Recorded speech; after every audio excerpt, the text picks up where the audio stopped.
गांव में अगर आपने लाइफ देखी है तो गांव में एजुकेशन से पहले स्पोर्ट्स को इनकरेज करते थे। किताब भले ना लेके दें मगर भैंस लेके दे दी थी कि दूध पियो और दंड बैठक मारो। बड़ो सीनियर अपने जो गांव में होते हैं सब जगह इकट्ठे हो जाते हैं। पुरानी साइकिल लेके पुराने ट्यूबुलर टायर लेके चलाते थे। हमें वो हार्डशिप तब महसूस होती थी ज़्यादा कि जब बाहर इंटरनेशनल कंपटीशन में जाते थे तो उस टाइम वो पुराने साइकिल, यूज्ड टायर, इक्विपमेंट, हमारी यूनिफॉर्म, वो सब चीज़ें मैटर करती थी। उस टाइम तकलीफ़ भी होती थी। एक बार का तो वाक़या है कि हम लोग साइकिल इतने ख़राब थे, हम वार्मिंग अप के बाद अपने ट्रैक सूट उतार के साइकिल के ऊपर डाल देते थे कि दूसरी टीम वाले नहीं देखें। हम स्ट्रॉन्ग थे फिजिकली, उसी का रिजल्ट था। पेपरों में चीज़ बना दी, एक पॉलिसी बना दी, उसको इम्प्लीमेंट करना। जैसे ट्रैक है, इक्विपमेंट हमें मंगवाना है। इक्विपमेंट मंगवाने में भी बड़ी टेक्निकली ऐसी चीज़ें हैं, जैसे हम लोग टेंडर बना दिया, सस्ते वाला लेना है। हमें तो ओलंपिक में अगर मेडल लेना है तो फिर बढ़िया वाला लेना पड़ेगा। जैसे जो लॉट आपके पास है उसी में से इंडिया की टीम बना ली। होना तो ये चाहिए कि उस कंपटीशन के लिए अलग से टीम ट्रेंड की जाए। वो उम्र जिस उम्र में लोग रिटायरमेंट के बारे में सोचते हैं, उस उम्र में भी सोर्स ऑफ इंस्पिरेशन बनकर खड़े हैं। उनके बारे में क्या कहें। इंडियन टीम के चीफ साइकिलिंग कोच रह चुके हैं, वो एशियन गेम्स प्लेयर रह चुके हैं। You can call him oldest super endure and what not. He is one and only DS Randhawa ji, who is also a retired army officer. Sir, most welcome. Thank you. इतना कुछ आपने life में achieve किया है। आपके अचीवमेंट्स गिनाते गिनाते अगर बात करें तो इट फील्स सो प्राउड। सबसे पहले आपको कैसा लगता है, क्या कहना चाहेंगे? खुशी होती है, बहुत अच्छा लगता है दिल को कि खास करके स्पोर्ट्समैन रिटायर भी हो और उसको आकर एप्रिसिएशन मिलती है उसकी लाइफ के लिए। एक किस्म का मॉरल बूस्ट जैसा ही लगता है। तो साइकिलिंग को आपने एज अ सपोर्ट चूज़ किया, क्या रीज़न थी? बिकॉज अगर बात करें तो साइकिलिंग सिर्फ आज ही नहीं बल्कि आपके टाइम में भी बात करें तो इतना पॉपुलर स्पोर्ट नहीं था। तो कैसे इंटरेस्ट आया? क्या फैमिली में कोई पहले साइकिलिंग का प्लेयर रह चुके हैं? साइकिलिंग में तो नहीं थे, स्पोर्ट्समैन तो फैमिली में थे, मगर साइकिलिंग में जाने का मुझे एयरफोर्स में बेंगलोर पोस्टिंग हो गई तो वहाँ साइकिलिंग का, एयरफोर्स का काफ़ी नाम था नेशनल में। और एक बेंगलोर में साइकिलिंग का वेलोड्रोम भी था। कुछ हमारे कुलीग भी ऐसे मिल गए कि जो पहले साइकिलिंग करते थे हमसे पहले, तो वो मेल मिलाप और उनकी तरफ देख के थोड़ा सा साइकिलिंग में मेरा ध्यान। स्पोर्ट्स तो वैसे मैं करता ही था पहले, एथलेटिक वगैरह के इवेंट्स, हर किस्म की स्पोर्ट्स में पार्टिसिपेशन होती थी। तो साइकिलिंग तो मुझे लगता है कि मेरे एयरफोर्स में और ख़ासकर बेंगलोर में साइकिलिंग की फैसिलिटी थी, उसी से ही मैं इंस्पायर हुआ था। तो बात करें उस टाइम में इतनी फैसिलिटीज़ नहीं थी, तो कितनी हार्डशिप्स रही, चैलेंजेस रहे? उसको नेशनल लेवल में तो सभी के साथ था।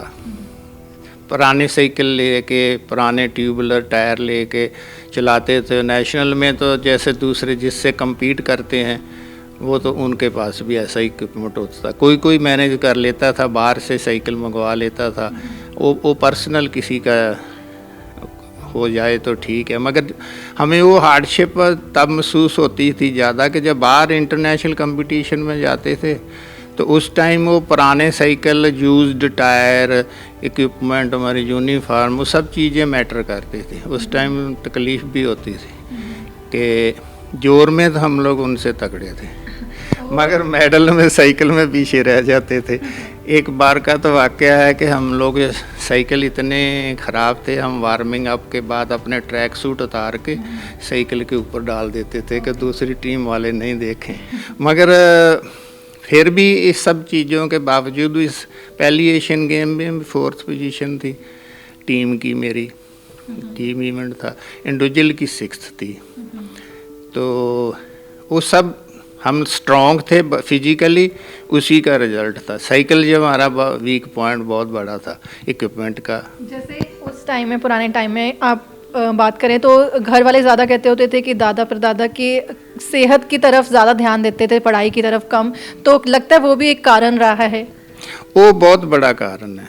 मुझे शायद आपको लगे कि गांव में अगर आपने लाइफ देखी है तो गांव में एजुकेशन से पहले स्पोर्ट्स को इनकरेज करते थे।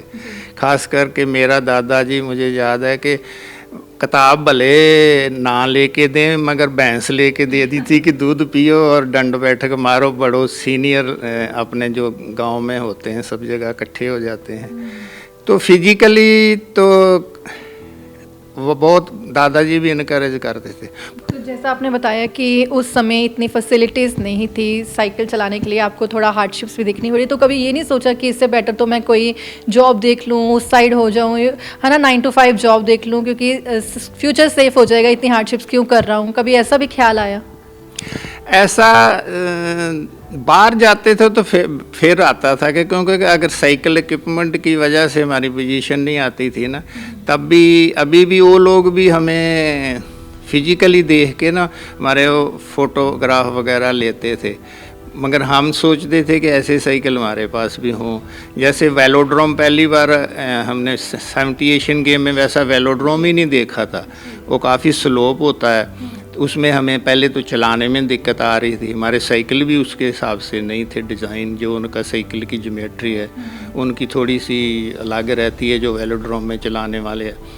तो ऐसे दिक्कतें थी मगर मैनेज करते थे। जुनून हो गया था नेशनल में मेडल जीतना है। फिर जब साइकिलिंग का नेशनल में पोजीशन आना शुरू हो गया, बाहर के टूर मिलने, उस टाइम तो 2 नेशनल होती थी, ज़्यादा कंपटीशन नहीं थे और 4 साल में एक एशियन गेम्स, इसमें पार्टिसिपेशन ज़्यादा कंपटीशन होते नहीं थे। फिर तो ज़्यादा 365 दिन ट्रेनिंग भी नहीं करते थे। जैसे इक्विपमेंट नहीं था, फिजिकली फिट रहना, गेम खेलना, दूसरे इवेंट करते रहना। साइकिलिंग जब कंपटीशन आने वाला है उस टाइम शुरू कर देते थे 2 महीना पहले। तो कंपटीशन कम होना, इक्विपमेंट, नो हाउ, ये तीनों चीज़ें बहुत ना के बराबर ही थी। हम लोग कहने का मतलब कि जोर से ही करते थे जो कुछ करते थे। आपने बताया एशियन गेम्स के बारे में, तो कौन कौन से एशियन गेम्स कौन कौन से ईयर में आप प्ले कर चुके हैं? 1970 वाली एशियन गेम तो मेरी पहली थी, बैंकॉक में हुई थी। उसके बाद 1974 की तेहरान में हुई थी। 78 की तो मैं मिस कर गया था, मेरी फैमिली की कोई कमिटमेंट थी। मगर 79 में फिर कैप्टन बना के टीम का भेजा, एशियन साइकिलिंग चैम्पियनशिप कोलालमपुर में हुई थी। तो ये तो मेरे एशियन लेवल के 3 ही कंपटीशन है जब मैंने participate as a participant as a cyclist किए हैं। तो नेशनल के तो मैंने 1968 से लेकर 1983 तक सब नेशनल में पार्टिसिपेट किया है। 2 नेशनल के कंपटीशन होते थे, नेशनल चैम्पियनशिप और एक इंटर स्टेट। जब आप साइकिलिंग करते हैं तो ऐसा भी होता है कि आपको इतनी ड्यूरेशन में इतना किलोमीटर्स कवर करना है, तो उससे रिलेटेड कोई किस्से आप बताना चाहेंगे? उसमें सबसे ना फेवरेट इवेंट टाइम ट्रायल बोलते हैं, 1 किलोमीटर का होता है। वेलोड्रोम के अंदर ही होता है, 3 लैप उसकी होती है, स्टैंडिंग स्टार्ट होता है। वो एक तो स्टेट फाइनल हो जाता है, वो टाइम के अगेंस्ट ही दौड़ा जाता है। आपने जो टाइम्स विसल ऑफ हो गया तो फिनिश लाइन टच किया, वो मेरा फेवरेट इवेंट भी था। 3 बार रिकॉर्ड तोड़ा है मैंने अपना ही। मतलब कोई मेरा रिकॉर्ड नहीं तोड़ सकता, रिकॉर्ड खुद का मैं खुद ही तोड़ूंगा। नहीं, उसके बाद तो बहुत टूट गए हैं, अभी तो बहुत नीचे आ गए। अब तो इक्विपमेंट और वेलोड्रोम भी इंडोर वुडन के बन गए हैं। क्या देखते हैं आज के टाइम में, जैसे साइकिलिंग और उस टाइम में आपने बताया काफ़ी डिफरेंस था, तो वजह क्या है कि जो साइकिलिंग एज अ स्पोर्ट इतना पॉपुलर उस समय भी नहीं हो पाया और आज भी इतना नहीं है? आज पॉपुलर होना एक चीज़ है और स्टैंडर्ड मेडल ओलंपिक या एशियन गेम में आना ये दोनों ना अलग अलग हैं। हमारे जहाँ ना साइकिलिंग को तो साइकिल हमारे जहाँ तो इंट्रोड्यूस हुआ है जैसे ट्रांसपोर्ट का साधन था, अभी हम उसी को नहीं छोड़ रहे। साइकिलिंग स्पोर्ट्स ओलंपिक में भी इवेंट था, पहली ओलंपिक में भी था, मगर हमारे जहाँ तो साइकिल ही इंट्रोड्यूस हुआ है कि वो ट्रांसपोर्ट का मीन समझ के। अभी तक थोड़े दिनों की पहले तो अभी तक लोगों को पता नहीं था कि साइकिल जैसे कोई रेस का भी साइकिल होता है, जहाँ कोई रेस भी होती है, जहाँ उसमें क्या ये स्पोर्ट्स इवेंट है। हालांकि साइकिलिंग स्पोर्ट्स है और स्पोर्ट्स जो है वो साइंस है। अभी हमारे जहाँ तो वो चीज़ को अभी डेवलप नहीं हुआ है, वो साइंस ही नहीं डेवलप हुई। स्पोर्ट्स को हम लोग साइंस ही नहीं मानते अभी तक, एक्नॉलेज नहीं कर पा रहे, अभी नहीं कर रहे हैं। हाँ, हालांकि तो टीचिंग में इसके लिए गवर्नमेंट को कुछ स्टेप्स लेने चाहिए। सरकार के पॉलिसी तो बड़ी अच्छी बनी हुई हैं, मगर वो इम्प्लीमेंट करने के लिए हमारे जो टेक्निकल एक्सपर्ट होना चाहिए ना, वो पूरी होती नहीं, उसकी आउटकम पूरी नहीं मिलती। उसका कारण यही है कि जो पेपरों में चीज़ बना दी, एक पॉलिसी बना दी, उसको इम्प्लीमेंट करना, जैसे ट्रैक है, इक्विपमेंट हमें मंगवाना है, इक्विपमेंट मंगवाने में भी बड़ी टेक्निकली ऐसी चीज़ें हैं, जैसे हम लोग टेंडर बना दिया, सस्ते वाला लेना है। हमें तो ओलंपिक में अगर मेडल लेना है तो फिर बढ़िया वाला लेना पड़ेगा। इंफ्रास्ट्रक्चर बना दिया, उसका सरफेस जैसे स्मूथ नहीं है, पूरा क्वालिटी का नहीं, बी क्लास का है, सी क्लास का है। वो मैटर करती है जब आपने बाहर इंटरनेशनल कंपटीशन में हिस्सा लेना है। अगर उनके जैसी फैसिलिटी मेडल मिलेगा तब जाकर फैसिलिटी उनके पार मिलेगी। जैसे अभी इंडोर स्टेडियम बन गया दिल्ली में, साइकिल भी अच्छे आ गए, वो थोड़े से जो सिलेक्टेड लोग हैं उनको उसका बेनिफिट है। उसमें से सभी तो मेडल नहीं जीतेंगे, वो एक ग्रुप छोटा है। अगर वैसे स्टेडियम और 4-5 हो, पार्टिसिपेशन बढ़ जाए, स्कूल लेवल में प्रॉपर इनकरेजमेंट नहीं होती, नाम के लिए ही होता है।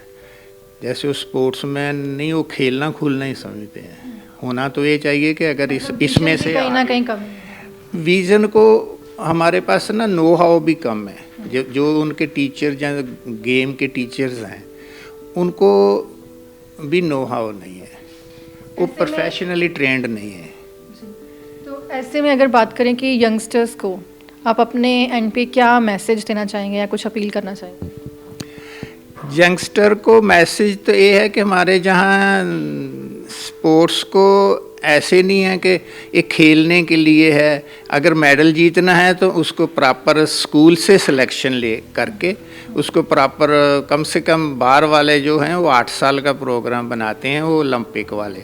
हम लोग जो मिला है जो उसी को ले जाते हैं, ये मेडल ले आएगा। जैसे उसने भले एक ओलंपिक खेली भी है, दूसरी ओलंपिक में हम नहीं सोचते कि मेडल लेने के बराबर मेडल ला सकता है। हमारे होना चाहिए कि उसका एक लॉट अलग स्कूलों से सेलेक्ट किया जाए, प्रॉपर उसमें देख के सिलेक्शन करवा के, जो उसका हेल्थ, हाइट, फिजिक देख के उसी को ट्रेंड किया जाए। पहले दिन से लेके हाईएस्ट कंपटीशन जो भी जिसमें पार्टिसिपेट करना है, जैसे एशियन गेम है, ओलंपिक गेम्स है, तो उसकी ट्रेनिंग वक्री होनी चाहिए। ये जो मास पार्टिसिपेशन है जहाँ स्कूलों में पॉपुलर करनी है, वो तो ठीक है, हो ही रहा है, धीरे धीरे हो रहा है। जैसे हमारे रिसोर्सेज हैं वैसे तो हो ही रहा, मगर अगर हम लोग ज़्यादा ये होता है कि हम उसी लॉट में से सेलेक्ट कर लेते हैं, इंडिया की टीम बना लेते हैं। जैसे जो लॉट आपके पास है उसी में से इंडिया की टीम बना ली। होना तो ये चाहिए कि उस कंपटीशन के लिए अलग से टीम ट्रेंड की जाए, पहले दिन से लेके आखिरी दिन तक। उसमें टेक्निकल नो हाउ, एक हमारे जर्मन टीचर पढ़ाने आया था, तो उसको हम लोग शुरू से ही ये चीज़ें जो आप मेरे को पूछ रहे हैं, हम लोग सोचते थे आपने देख ली इंडिया का, हमें सजेस्ट करके जाओ। उन्होंने हालांकि लेटर भी बना के बड़ा अच्छा, तो कहता मैं मिनिस्ट्री को भेजूँगा। तो हमें कहा कि हमारे यहाँ अगर पूछोगे तो हमारे 3 बंदे बैठते हैं मीटिंग में। एक होता है टेक्निकल, जैसे चीफ कोच है, एक एडमिनिस्ट्रेटर होता है, एक फाइनेंस का होता है। 3 बंदे डिसाइड करते हैं आगे का, चाहे एशियन गेम हो चाहे ओलंपिक हो, वो तीनों की कैपेसिटी पूरी पावर में होता है। जैसे चीफ कोच है, उसका काम है ट्रेनिंग तो ट्रेनिंग इक्विपमेंट वो सजेस्ट करना, मैनेजर एडमिनिस्ट्रेटर का काम है वो प्रोवाइड कर देना, फाइनेंस वाले का काम है पैसा उसमें कितना चाहिए कर देना। हमारी पॉलिसी ऐसे है, तो हमारा वो उन्होंने लेटर भी लिख के दिया, मगर हमें बताया कि हमारे यहाँ ऐसे होता है, आपका देख लो। तो कहने का मतलब कि इसके लिए बजट भी होना चाहिए, टाइम भी होना चाहिए, टेक्निकली वो किस एम के लिए कितनी बड़ी कंपटीशन में आप हिस्सा लेने जा रहे हैं वो होनी चाहिए। उसके बगैर ऐसे नहीं है कि जो हमें मिल गया, जो कहीं से आ गया, इकट्ठा कर लिया, उसी को 1-2 महीना ट्रेनिंग करके हम लोग अभी तक ऐसे तकरीबन ऐसे चलता है। तो बहुत अच्छा लगा सर आपसे बात करके, thank you so much. Thank you जी। सो बिल्कुल ये थे DS रंधावा, जो कि अपने 70 इयर्स के लाइफ टाइम में अनगिनत ही अवार्ड्स मेडल्स अपने नाम कर चुके हैं, साइकिलिंग के साथ जुड़े हुए हैं और यंगस्टर्स को अपील करते हैं कि साइकिलिंग को सिर्फ इंटरेस्ट के लिए नहीं बल्कि एज अ स्पोर्ट भी रखने की विजन रख सकते हैं, क्योंकि एक बहुत ही अच्छा ये स्पोर्ट है। ना सिर्फ आपको इंटरेस्ट की तरह देखना चाहिए इसे, बल्कि एज अ प्रोफेशन भी आप इसको अपना सकते हैं। Along with cameraman Neelkamal Monu, this is Tamanna Bedi with the Samar news.